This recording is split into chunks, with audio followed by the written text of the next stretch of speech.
Hey, everybody. Welcome to another episode of the Rocket Chiro Podcast, a business and marketing podcast for chiropractors. My name's Jerry.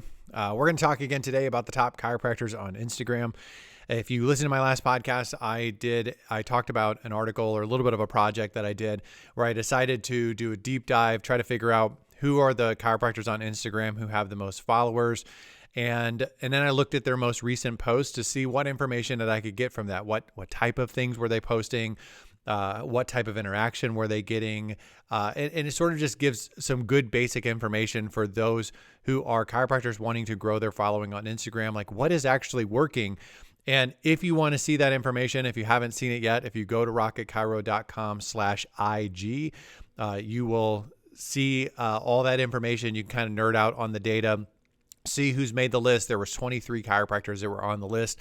If you're following me on Instagram, it's in the profile. There's a link that goes directly to the article that is in the profile.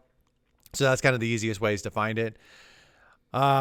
Before I get started, I do want to say, if you want a better website, then let me know. I'd be happy to help you out. Go to Rocket Chiro and take my free practice assessment. Also, if you're brand new to practice or you're feeling a little bit struggling or a little overwhelmed with running a small business, check out my Next Step program. It is a plethora. It is an abundance of information that's really great for chiropractors who are getting started or chiropractors who are feeling a little overwhelmed with running a small business. So all that can be found at rocketchiro.com. Now, before I get into my list here, so there was 23 people that were on the total list. I have 7 of them here that I want to highlight for different reasons. Basically, the way that I looked at this, and this is totally subjective, because if you want to follow any of these people, or if you like one more than the other, or I didn't mention your favorite, and don't get mad at me. This is totally subjective. I basically looked at it and said, of these people, who are the people that I would have on my podcast? Who are the people that I would not mind sitting down and talking to, having a conversation with? I'm not saying any of these people are going to be on my podcast. I'm just saying that's sort of my criteria, is would I be interested enough in them, or what I saw, is there something there that would make me want to ask more questions or talk to this person more in depth? Now, there were a couple of people that I basically were like, nah, thanks, but no thanks. And I'm not even going to get into that. I know that maybe some of you would like to know the people that I would be least interested in having on my podcast. We're not going to get into that. Now, the other thing I'll say is this also about this group is that the most common thing, and I talked about this on the last podcast, the most common thing that people posted was treatment videos. And everybody that was posting treatment videos looked to be very competent at adjusting. And I would just say, if you're going to post treatment videos, you should be competent at adjusting. I would also say that picking these people, not picking these people, had nothing to do with whether I thought they were a skilled chiropractor or not, because it appears on the surface they all seem to be very skilled. The other thing I'll say is this: I don't know any of these people other than one of them, which I'll talk about here right at the beginning. The only person on this list that I know is Strat Polson, and he's one of my website clients. I built his website for him. He's been on the podcast before. He'll probably be on the podcast again. Recently engaged Strat Polson, so congratulations to you, Strat. And he's the only person that I know. I wouldn't even say Strat and I are not even friends. We know each other through the internet. We know each other through doing business together. We know each other because he's been on the podcast. We're not friends. So if I mention someone on here and you're like, oh, that guy's an idiot or that guy's a jerk, well, I don't know that because I don't know any of these people. So I'm not speaking for them personally, just saying that. All right, so let me go through my list. So the first person I'm going to mention is Strat.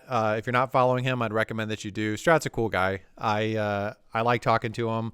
I've enjoyed my interactions with him as not only a client, but also on the podcast. He is a relatively new chiropractor and has really made a lot of progress really early. He's a wealth of knowledge, wealth of information. He's good at what he does. Worth a follow. The other people that I'm going to mention, as far as there are 3 that I just would consider good guys, normal guys, kind of fall in the same category of Strat. I look at and I'd just be like, these seem like cool guys. OC Chiropractic, who is the #1 chiropractor on Instagram. I was surprised that he seemed like a relatively normal guy. He wasn't over the top. He didn't seem like I'm trying to think of a word to use that's podcast friendly. He just didn't seem like a weasel. Like, I just was expecting like, oh, the most popular guy, he's going to be like that guy. He seemed relatively normal, and that actually kind of shocked me. Dr. Tubio, Alex Tubio, I think his handle is Dr. Tubio. Seems like a normal guy. I enjoyed watching his videos. I enjoyed watching him adjust. Like I said, just one of those that I started following. And then the other one is Dr. Michael Van. And also one of the guys out in California. Dr. Michael Van and the OC Chiropractic are both out in California. Both of them seem to be benefiting from having celebrity clients. And I think that's actually really smart. If you have local celebrities or you have big time celebrities like movie stars and other people that would come into your practice, if they will allow you to take a picture with them or do a video with them or something along those lines, seems to be something that really helps out. And the bigger the celebrity, the better. So I think that's a great way to build authority. I think it's a great way to build a following. They seem to be benefiting from that. But those are the 4 guys that I just was like, hey, we could hang out. We could talk shop. I enjoyed watching them on Instagram. Strap Polson, OC Chiropractic, Dr. Tubio, and I might be saying his name wrong, by the way, and Dr. Michael Van. Now, the other 3 that I'm going to point out, and I think this is going to be a relatively short podcast. I actually think this is going to be a short podcast because when I say I'm going to do a short podcast, a lot of times they end up being 30 minutes and I talk too much. The other 3 that I'm going to point out are the 3 that jumped out to me from the list that were unique from the rest, and I think worth looking at because of their uniqueness. Now, let me make sure I have them in front of me so that I'm not speaking wrong about the different ones. So the first person I'm going to highlight is the chiropractor from Denver, who is Dr. Christopher Dorsa. The interesting thing about him is he's very much in like the tattoo culture, and his practice looks like a tattoo shop. It sort of has that same feel to it. He's very much ingrained within that culture. Definitely stands out. There were other chiropractors that had plenty of tattoos and things of that nature, but his practice clientele, his style, his practice, the way his practice looks, the way that he presents himself, it's deep, deep, deep into that particular culture. I think he knows who he is. I think he's embracing that.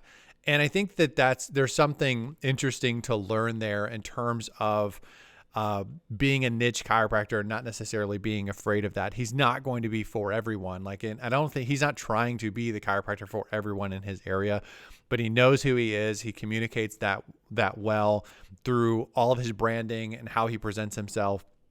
I think it's unique. I think it's worth looking at. I will say this: if I'm not a person who says, "Oh, just be yourself and it'll be fine." Sometimes you're a jerk and you shouldn't be yourself. Sometimes who you are is not necessarily the best way to build a business. And I'm not saying that's everyone, but that is the case sometimes. I think that if you have a niche or an interest in, and the other person I'm going to talk about next also is a niche chiropractor on this list. If you have a niche and there is enough people within your community to feed that niche, I think that's smart, and I think it makes a lot of sense. If your niche is so small where it's like, oh, I'm going to adjust left-handed poodle owners in my area or something like that, you're probably hurting yourself by niching down too much. Now, most chiropractors don't really have that problem. They're trying to be too general instead of trying to be too specific. But I think there's a lot that can be learned, and I applaud his uniqueness. It seems to be working out for him well. The next chiropractor I'm going to talk about is a niche chiropractor in a completely different way, and that is family chiropractor, and this is Dr. Otto DC. It's Dr. Otto, OTTO _DC. That's his handle on Instagram. 100%. This is a family chiropractor. All of his stuff is about educating families, about kids, et cetera, et cetera. You clearly know who he is. And this is sort of the opposite end of the spectrum of the Dr. Chris, where it's like, he's tattoos and he's kind of in that culture. This is like the opposite of that. These people are not, they could be in the exact same town. They're not serving the same people. It's like they're clearly meant for other people. They're marketing to different people. They're branding to different people. They're communicating to different people. And I like what they're doing as well, just from the standpoint of that they're clearly communicating who they are. They're offering information and advice that's helpful. I think it's anyone who wants to do kids and families and whatever, I would look at what they're doing. I think they even offer some seminars to help chiropractors with kid practices and family practices, stuff like that. I'm not endorsing it. I just saw it on their stuff. It looks like they were doing that. Kudos. I mean, they're doing some things right, at least from the outside. So probably worth looking at if you're interested in being that type of chiropractor. Last person I'm going to mention is the physical therapist. Give it a little shine to the physical therapist on the Chiropractic podcast. And the only non-chiropractor that made my list was Dr. Andy Chen, and it's Dr. Chen, Chen. And the reason I want to highlight him is sort of for the same reason that I'm highlighting the other ones, which is what he's doing is unique compared to everyone else. It's sort of like the duck, duck, goose thing.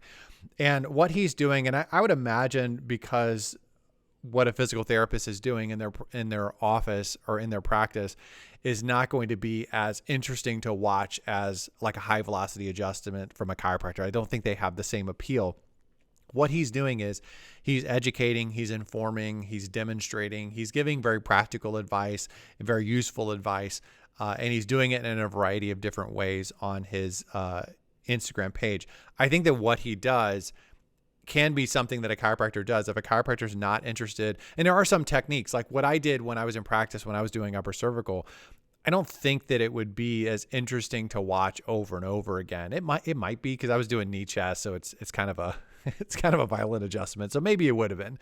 But there are other types of upper cervical where you're doing drop pieces, like Nuka, where you're doing there's instrument adjustments. They're just not very interesting to actually watch.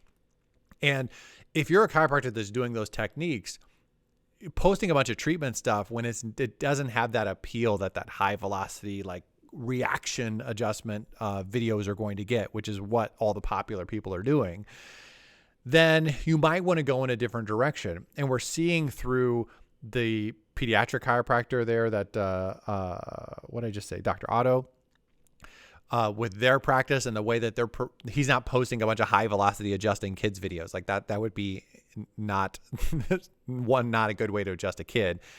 And he's going about growing his following in a different way. This Dr. Chen, who's a physical therapist, he is going about building his clientele in a different way. And I think that there is something to be learned there from chiropractors who have techniques that are not as interesting to watch, or chiropractors who just don't want to go that route, because there are chiropractors that just don't want to film their adjustments and don't want to put that on the internet. I would have fallen into that category. It's just not something I would be super interested in is filming patients. I might have gotten over it because who knows? Like I haven't been practicing in the world where Instagram is a huge thing and whatnot. So I don't know. I'd have to make that decision if I was still in practice. But I think that this is another way to go, and it's worth looking at, is Dr. Andy Chen, the physical therapist. So kudos to you, PT guy. So that's it. Those are my list of the 7 that I find most interesting on the list of top chiropractors on Instagram. Like I said, if you want to check out the full article, rocketchiro.com/IG. If you want help with your website, SEO, or getting started in your practice, go to Rocket Chiro, check out my Next Step program, take my free assessment. I would love to help you out however I can. I'm done. I'm out of here. I'll talk to you guys on the next episode. See ya.